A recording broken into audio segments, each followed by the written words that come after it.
Hello everyone, welcome to my YouTube channel. तो आज इस लेक्चर में मेनली हम बायोलॉजी का इम्पॉर्टेंट क्वेश्चंस डिस्कस करने वाले हैं, है ना। तो ये जो सारे क्वेश्चंस हैं ना, ये हर बार रिपीट होते रहते हैं, इसलिए मेरा ये मानना है कि आप लोग ये सारे क्वेश्चंस को ज़रूर करके जाएं, है ना। बाकी बात एक्स्ट्रा पढ़ें, लेकिन ये जो है ना, मोस्ट जो भी क्वेश्चन हम आज करवाएंगे ये मोस्ट प्रोबेबल क्वेश्चंस है ना, कुछ करे या ना करे ये सारे क्वेश्चंस को आप ज़रूर करके जाएं, ठीक है। तो मेनली हम क्वेश्चंस को ही डिस्कस करेंगे इस लेक्चर में, क्योंकि क्या है कि लेक्चर बहुत लंबा हो जाएगा, है ना, बहुत क्वेश्चंस है इसमें। तो अब बहुत ईजी लैंग्वेज में लिखा हुआ है, ठीक है, तो एकदम आप लोग आराम से समझ जाइएगा, ठीक है। चलिए फर्स्ट क्वेश्चन देखते हैं, और इसी तरह आप लोग का केमिस्ट्री का भी आएगा और फिजिक्स का भी आएगा, ठीक है। तो उसमें सॉल्यूशन करके बताएंगे, क्योंकि इसमें बहुत एक्सेसिव क्वेश्चंस है, तो उसमें कुछ कुछ न्यूमेरिकल रहेंगे तो सॉल्व तो करना ही पड़ेगा। इसमें तो इजी लैंग्वेज में लिखा हुआ है, जैसे कि name the factors affecting photosynthesis, है ना। कौन कौन सा फैक्टर अफेक्ट करता है फोटोसिंथेसिस को, तो देखिए आंसर लिखा हुआ है, लाइट, है ना, लाइट हो गया, वाटर हो गया, टेम्परेचर हो गया, humidity, age of the leaf, carbon dioxide. तो ये सारे फैक्टर्स जो है अफेक्ट करते हैं फोटोसिंथेसिस को। दो स्टेजेस बताना है फोटोसिंथेसिस का, तो light reaction and dark reaction, है ना। तो ये देखिए, तो सारा आंसर लिखा हुआ है इजी लैंग्वेज में, तो आप लोग कर लीजिएगा, है ना। वाटर स्टोमेटा एंड लेंटिसेल्स, ये भी बहुत ही इंपॉर्टेंट क्वेश्चन है, इसको भी देख लीजिएगा। तो क्या होता है, stomata tiny apertures found on the surface of the leaf, है ना। टाइनी अपर्चर्स होता है जो कहाँ पाया जाता है, सरफेस ऑफ द लीफ में, विच regulate the exchange of respiratory gases. तो ये याद रखना मेनली ये पॉइंट, है ना, कि ये रेगुलेट करता है रिस्पायरेटरी गैसेस को, यानी एक्सचेंज ऑफ रिस्पायरेटरी गैसेस करता है ये कौन सा, स्टोमेटा, ठीक है। एंड ट्रांसपिरेशन प्रोसेस भी करता है, जिसको बोलते हैं loss of water in the form of water vapour.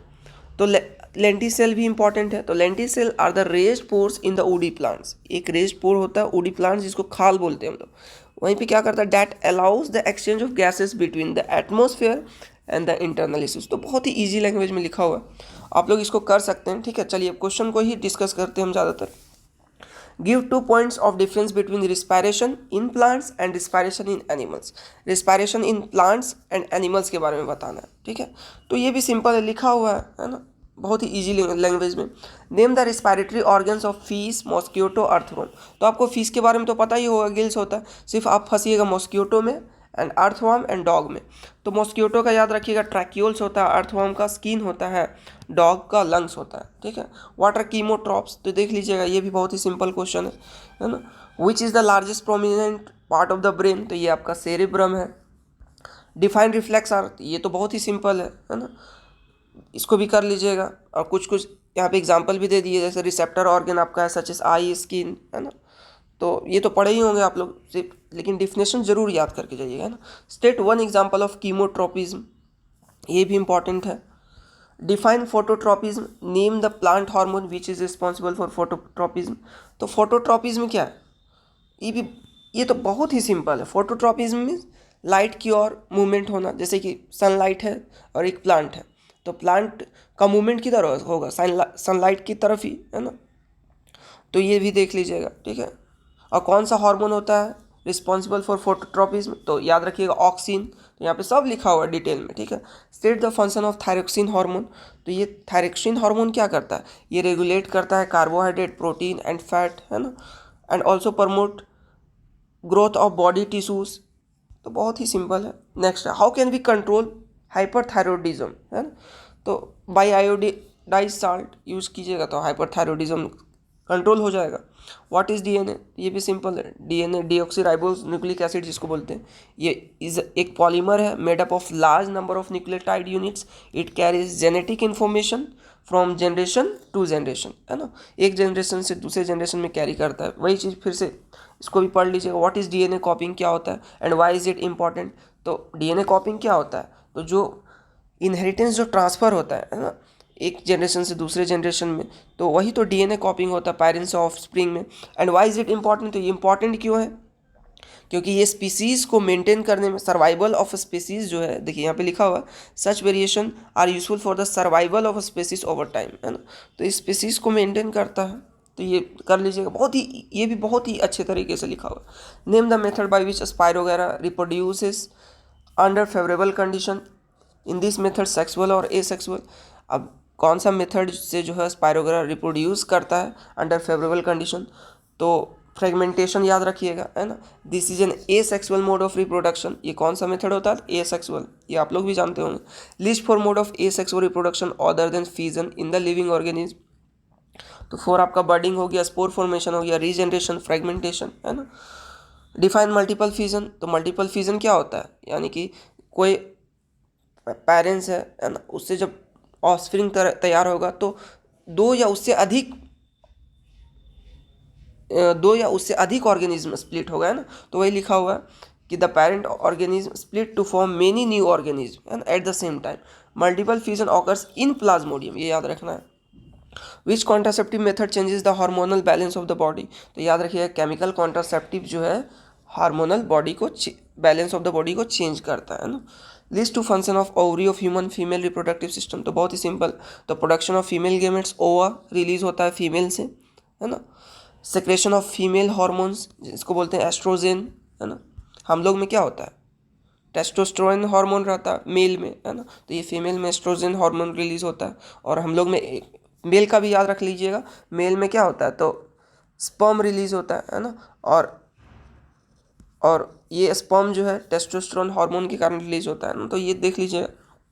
What is the main difference between sperm and eggs of human, तो स्पर्म में जो है याद रखिएगा XY क्रोमोजोम होता है और एग में ओनली X क्रोमोजोम होता है ना। और ये डिटरमाइन करता है, यही क्रोमोजोम डिटरमाइन करता है कि लड़का होगा कि लड़की होगा, है ना। आइदर जो बर्थ होगा वो बॉय होगा कि गर्ल होगा, ये डिसाइड करता है बॉय, क्योंकि इसमें अलग अलग क्रोमोजोम है, इसमें तो सेम है X chromosome.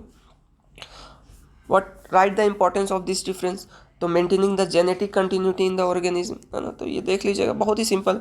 Mendelian experiment consisted of breeding plants bearing violet flowers with pea plant bearing white flowers, what will be the result in F1 progeny, तो वायलेट ही होगा, इसको भी देख लीजिएगा, बहुत ही सिंपल है। What is a gene, gene क्या होता है, तो ये भी तो आप लोग क्लास 7 से ही पढ़ते आ रहे होंगे, इसको भी देख लीजिएगा। व्हाट इज़ हेरिडिटी, ये भी सिंपल क्वेश्चन है। List two biotic component of a biosphere reserve, biosphere, है ना, तो 2 बायोटिक कंपोनेंट बताना है। तो बायोटिक मीन्स याद रखना है सिर्फ लिविंग, और अपने से बैठा के लिख सकते हैं, इसको पढ़ लीजिएगा, है ना। Why are green plants called producer, तो सिंपल क्वेश्चन है, ग्रीन प्लांट को क्यों प्रोड्यूसर बोला, because they manufacture their own food with the help of CO2 and H2O in the presence of sunlight and chlorophyll, तो अच्छे से define करना है। अब 7 वाला डिफिनेशन 6 वाला नहीं चलेगा, है ना, थोड़ा अच्छे से डिफाइन करना। List to examples of natural ecosystem, तो एक हो गया आपका फॉरेस्ट इकोसिस्टम, एक हो गया river ecosystem. What is mean by the term biomass, biomass means क्या होता है, तो biomass is the total amount of living organic matter, है ना। ऑर्गेनिक मीन्स जो नेचुरली होता है in an ecosystem in at any time. What is mean by biological magnifications, biological magnifications क्या होता है, तो ये भी देख लीजिएगा, इंपॉर्टेंट है। अच्छा पढ़ ही देते हैं। बायोलॉजिकल मैग्निफिकेशन और bio magnification refers to the process of accumulation of non biodegradable chemicals, जैसे कि पेस्टिसाइड्स हो गया, into the body of organism through the food chain which go on increasing in its concentration at each trophic level, ये तो simple है, देख लीजिएगा आप लोग इसको। व्हाट इज एन इकोसिस्टम, ये भी सिंपल क्वेश्चन है। Reproduction is one of the most important characteristics of living being, give 3 reasons in support of the, हाँ रिप्रोडक्शन जो है मोस्ट इम्पॉर्टेंट है, तो ये तो आता ही है क्वेश्चन, और ये बहुत ही इंपॉर्टेंट है ना। तो देखिए, it is essential for existence and continuity of a species, it helps to pass genetic information to next generation, बहुत अच्छे तरीके से लिखा हुआ है, आप लोग इसको ज़रूर लिखिएगा, है ना, कॉपी में, उसके बाद याद कीजिएगा। Define reproduction, how does it help in providing stability to the population of species, reproduction को डिफाइन करना है और ये किस तरह से हेल्प करता है stability to the population of species, ये भी बहुत अच्छे से लिखा हुआ। व्हाट इज़ DNA कॉपिंग, फिर से वही सेम क्वेश्चन आ गया। What is the effect of DNA कॉपिंग, क्या इफेक्ट होता है DNA कॉपिंग से, which is not perfectly accurate on the reproduction process, है ना, जो कि परफेक्टली एक्यूरेट नहीं होता है रिप्रोडक्शन प्रोसेस में। How does the amount of DNA remains constant through each new generation, is a combination of DNA copies of 2 individual, अच्छा question है, इसको देख लीजिए, बहुत अच्छे से लिखा हुआ है। What happens when a planaria gets cut into 2 pieces, 2 pieces में जब प्लेनेरिया कट होगा तो क्या होगा, कंप्लीट ऑर्गेनिज्म बन जाएगा, है ना। याद रखना है, जब भी प्लेनेरिया 2 पीसेस में कट होगा तो वो क्या बनेगा, कंप्लीट ऑर्गेनिज्म बन जाएगा, और यही प्रोसेस को क्या बोलते हैं, रीजनरेशन, ठीक है।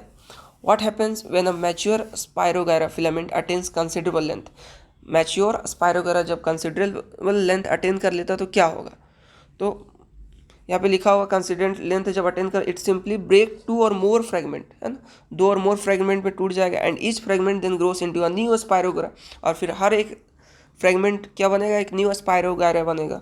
List 4 advantages of vegetative propagation. तो सिंपल है, आप खुद से अपने से बना के लिख सकते हैं वेजिटेटिव प्रोपगेशन से क्या होता है।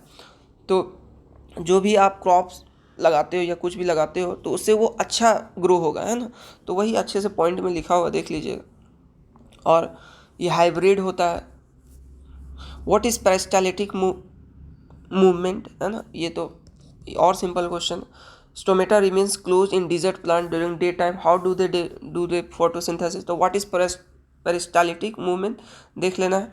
तो the relaxation of gut muscles to move the partly digested food downwards through the alimentary canal is called peristaltic movement, है ना।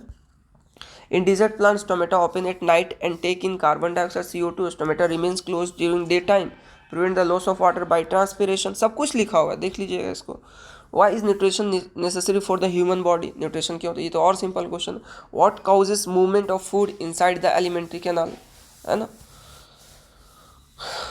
Why, ये भी इंपॉर्टेंट है। Why is small intestine in herbivorous longer than in carnivorous, ये 38 को अच्छे से कर लेना, बहुत अच्छे से लिखा हुआ, आप लोग देख लीजिए। What will happen if mucus is not secreted by the gastric glands, क्या होता है जब म्यूकस जो है गैस्ट्रिक ग्लैंड से नहीं सेक्रेट होगा। तो ये समझा देते हैं। Gastric gland secrete HCl, mucus, rennin and pepsin enzyme. Mucus क्या करता है, प्रोटेक्ट करता है inner lining of stomach from the action of HCl and enzymes. In the absence of mucus there will be erosion of inner lining of stomach leading to acidity and ulcer। क्या हो सकता है आपको, acidity हो सकता है, ulcer भी हो सकता है। तो यही है, आप लोग खुद से पढ़िएगा ना तो बहुत अच्छे से समझ में आएगा। State the form in which the following are stored. Unused carbohydrate in plants, कहाँ स्टोर किया जाएगा, तो अनयूज्ड कार्बोहाइड्रेट इन, पूछ रहा है state the form in which the following are stored, कौन सा फॉर्म बताना है ना, कैसे स्टोर होगा। So unused carbohydrate in plants are stored in the form of complex sugar known as starch, है ना। स्टार्च के फॉर्म में ये स्टोर होता है। They are later broken down into simpler sugar glucose when energy is needed. सब simple है, सब कुछ लिखा हुआ है, देख लीजिएगा ये सब। Diffusion is insufficient to meet the oxygen requirement of multicellular organism like human. State reason, ये भी सिंपल है। अब देखिए ये जो है ना, draw neat and clean diagram of open stomata and close stomata. NCERT में देख सकते हैं डायग्राम, या फिर एस्टैंड बुक है तो उससे भी आप लोग कर सकते हैं। Draw neat and clean diagram of digestive system भी देख लीजिएगा। ड्रॉ, या फिर आप गूगल में भी सर्च कीजिएगा। ये सारा ये जो है ना, जितने भी डायग्राम, इसी में से एक क्वेश्चन आएगा, ठीक है। तो आप लोग ये सारा डायग्राम जरूर करके जाएँ। डाइजेस्टिव सिस्टम का आ सकता है, लेवल डायग्राम ऑफ न्यूरॉन का भी आ सकता है ना। बर्डिंग इन हाइड्रा कर लीजिएगा। Draw neat and clean diagram of human respiratory system. Longitudinal section of flower, है ना, जिसमें बताना है कि क्या होता है आपका स्टेमेन, एंथर जिसको बोलते हैं ना, stigma, pistil, ovary, ovule, sepal, petal, ये सारा बताना है ना। तो आई होप आप लोग को ये लेक्चर अच्छा लगा होगा, क्योंकि अगर हम एक एक पॉइंट को डिस्कस करेंगे तो बहुत लंबा लेक्चर बन जाएगा, और अभी फिजिक्स और केमिस्ट्री का भी तैयार करना है ना। तो आप लोग इसको खुद से लिखें, उसके बाद फिर से इसको याद करें, लर्न हो जाएगा, बहुत अच्छे से लिखा हुआ है। Okay, thank you.